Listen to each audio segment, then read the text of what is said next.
सर्वप्रथम त म एउटा अचम्मको सांसदको रूपमा यहाँ आएको छु, किनभने म फरक छु, बोल्ने तरिका पनि फरक छ, काम गर्ने तरिका पनि फरक छ, सबै कुरा म प्राय सबैसँग मिल्दैन।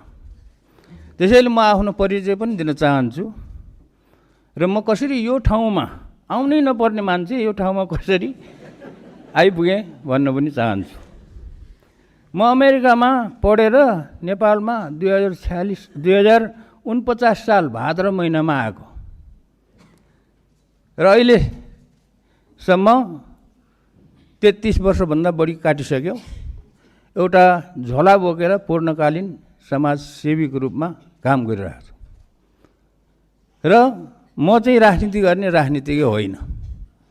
म समाजसेवी हुँ र सेवी नै रहनेछु।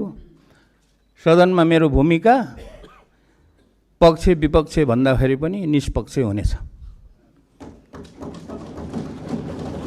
समाजसेवी भएको हुनाले मलाई प्रतिनिधि सभाको चुनावमा उम्मेदवार हुने कुनै रहर पनि थिएन, मैले सोचेको पनि थिएन।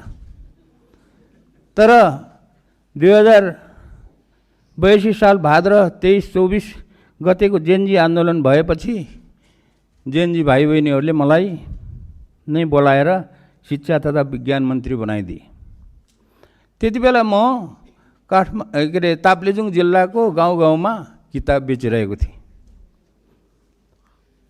मेरो आफ्नो आत्मकथाको किताब बेचिरहेको थिएँ र 4 महिनासम्म मन्त्री भएँ। 4 महिनासम्म मन्त्रीको रूपमा काम गर्दाखेरि मैले शिक्षा क्षेत्रमा भएका अनेकौँ समस्याहरू, चरम राजनीतिकरण र विकृतिहरू देखेँ। ती विकृतिहरूलाई हटाएर विद्यालय, कलेज र विश्वविद्यालयहरूमा विशुद्ध शैक्षिक वातावरण बनाउन प्रयास गरेको थिएँ। त्यसको लागि 3वटा विधेयकको मस्यौदा बनाएर अध्यादेश ल्याउन र 4वटा नियमावलीहरू ल्याउन प्रयास गरेको थिएँ। तर ती अध्यादेशहरू र नियमावलीहरू ल्याउन त्यति बेला काम चलाउ सरकार भएकोले जतिसुकै प्रयास गर्दाखेरि पनि सकिएन। ती अध्यादेशहरू र नियमावलीहरू त्यति बेलाको मन्त्री परिषदले अनुमोदन गरेर विधायन समितिमा पठाइसकेको थियो। माघ 6 गते प्रतिनिधि सभाको सदस्यको लागि नाम दर्ता गराउने 40 घण्टा अगाडि अर्थात् माघ महिनाको 4 गते बेलुकी 7 बजेसम्म पनि मैले ती अध्यादेशहरू र नियमावलीहरू ल्याउन टुप्पीदेखिको बल लगाएर प्रयास गर्दाखेरि पनि विधायन समितिबाट ती कामहरू अगाडि बढेनन्। त्यसैले मैले मन्त्री पदबाट राजीनामा दिएर म्याग्दीमा स्वतन्त्र उम्मेदवारको नाम दर्ता गराउन गएको हो। यसरी चुनावमा उठ्नै नपर्ने र उठ्नै नहुने मान्छे चुनावमा उठेको हुँ। म शिक्षा मन्त्री हुँदा ल्याउन खोजेको विधेयक र नियमावलीहरू सम्माननीय प्रधानमन्त्रीज्यूको शिक्षा हेर्ने टिमलाई माननीय सदस्य धर्मकेशी मार्फत गइसकेको छ। आज सदनमा उपस्थित हुनुभएका माननीय ज्यूहरूलाई छोटकरीमा भन्नुपर्दा ती विधेयक र नियमावलीहरू यस प्रकार थिए भनेर जानकारी दिन चाहन्छु।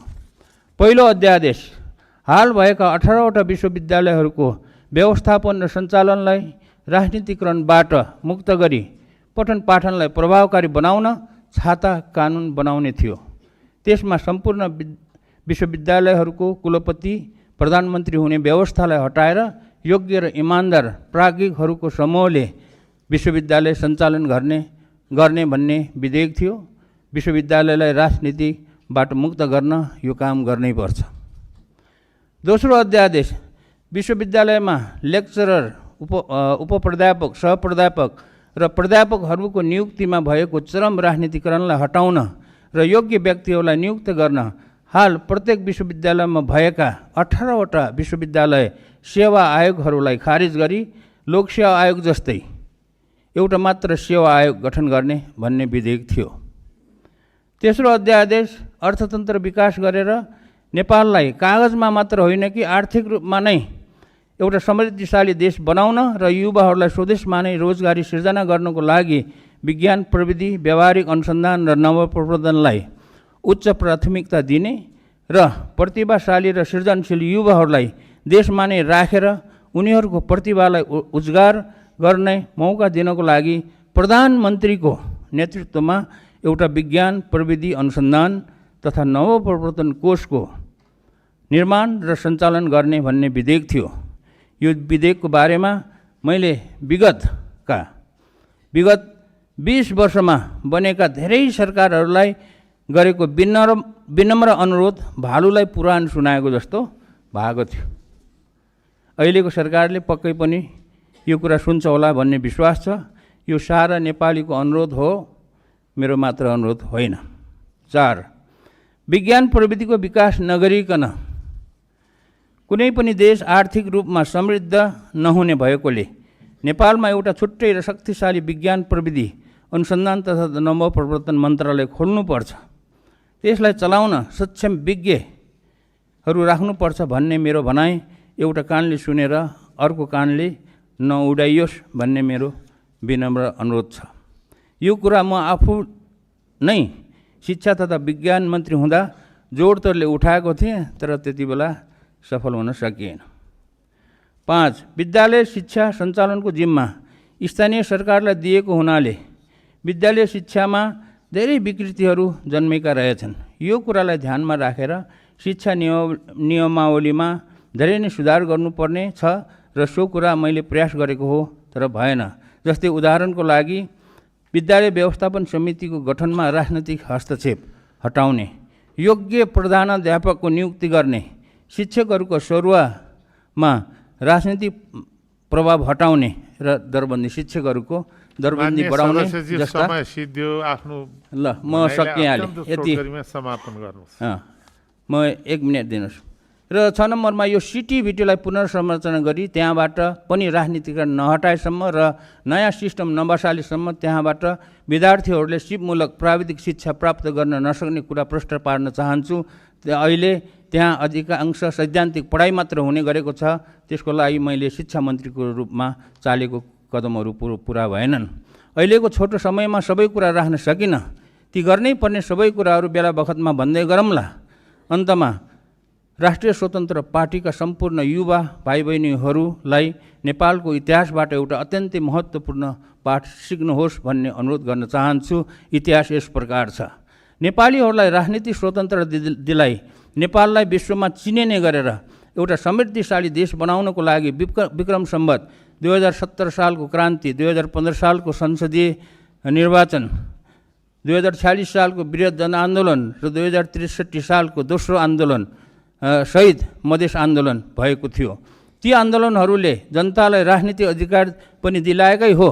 त्यही अधिकार प्रयोग गरेर नेपाली जनताले अहिले राष्ट्रिय स्वतन्त्र पार्टीलाई झन्डै 2/3 बहुमतले जिताएको छ। राम्रो काममा मेरो पनि सम्पूर्ण साथ हुनेछ। तर नेपालीहरूले अपेक्षा गरे अनुसार भ्रष्टाचारीहरू, घुसखोरीहरू, लोभी पापी दलालीहरूको समाजमा गाडिएको ज्वरो उखल्नको लागि हाम्रो समाजमा भएको नातावाद, कृपावाद, चाकरीवाद, चापुलिसवाद जस्ता कुसंस्कारका दलदलमाबाट एकदमै टाढा रहनुहोस्। यदि पहिलेकै राजनीतिक दलहरूले जस्तै गरेर स्वतन्त्र पार्टी पनि नेपाली समाजको ती कुसंस्कारहरूमा फस्यो भने भाद्र 23-24 गतेको जेनजी आन्दोलन पनि कालान्तरमा असफल हुनेछ। ल धन्यवाद छ। अनि अन्तमा एउटा कुरा, यहाँ आजको कार्यसूचीमा मैले एउटा देखेको थिएँ, एउटा यो अध्यादेश रहेछ। यसमा थप कुरा के गर्न चाहन्छु भने अध्यादेश मतदाता नामावली पहिलो संशोधन अध्यादेश 2082 भन्ने रहेछ। त्यसमा चाहिँ म के भन्न चाहन्छु भने अब आउने 2084 को प्रदेश र स्थानीय सरकारको चुनावमा विदेशमा काम गर्ने सम्पूर्ण वैधानिक नेपाली नागरिकहरूले पनि भोट दिन पाउने व्यवस्था होस् भन्ने कुराको अनुरोध गर्न चाहन्छु। किनभने यो कुरा मैले गत फागुन 21 गतेको चुनावमा पनि व्यवस्था होस् भनेर म आफू मन्त्री हुँदाखेरि पटक प्रयास गरेको हो, त्यो हुन सकेन। र धन्यवाद छ।